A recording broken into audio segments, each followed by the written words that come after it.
সারা রাত উলঙ্গ ছবি দেখেছো, দেখে নিজের জামা কাপড় নষ্ট করেছো, অপবিত্র করেছো নিজেকে, অসুবিধা নাই। গুনাহ যা হওয়ার হয়ে গেছে, গুনাহ নিয়ে পড়ে থাকলে চলবে না।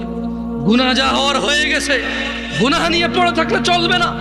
যাও গোসল করো, ফজরে আযান হয়েছে সালাতে যাও, 2 রাকাত সুন্নাত পড়ে আল্লাহর কাছে ক্ষমা চাও, 2 রাকাত ফরজ পড়ে আল্লাহর কাছে ক্ষমা চাও। আর দেখবা না, প্রতিজ্ঞা করো। আবার দেখে ফেলেছো, অসুবিধা নাই, জোহর আযান হয়েছে, যাও মসজিদে যাও, গোসল করো, 2 রাকাত নামাজ পড়ো, আল্লাহর কাছে ক্ষমা চাও, প্রতিজ্ঞা করো আর দেখবা না। আবার দেখে ফেলেছো, অসুবিধা নাই, পরের ওয়াক্ত আযান হয়েছে, যাও মসজিদে যাও। কারণ মনে রাখবা, সকল অপরাধ গুনাহ নামাজ যদি ছুটে যায় কুফরিয়া শিরকি হয়ে যাবে, ছাড়া যাবে না নামাজ। আমি কি বুঝাইতে পেরেছি? তোমরা কি, আমি যে জন্য আসছি, আমি কি তোমাদেরকে কোনো মেসেজ দিতে পারছি? পারছি তো? তাহলে এবার আমি বিদায় নিই। জাযাকুমুল্লাহ খায়র ওয়া আহসানাল জাযা। ওয়াসসালামু আলাইকুম ওয়া রাহমাতুল্লাহি ওয়া বারাকাতুহু।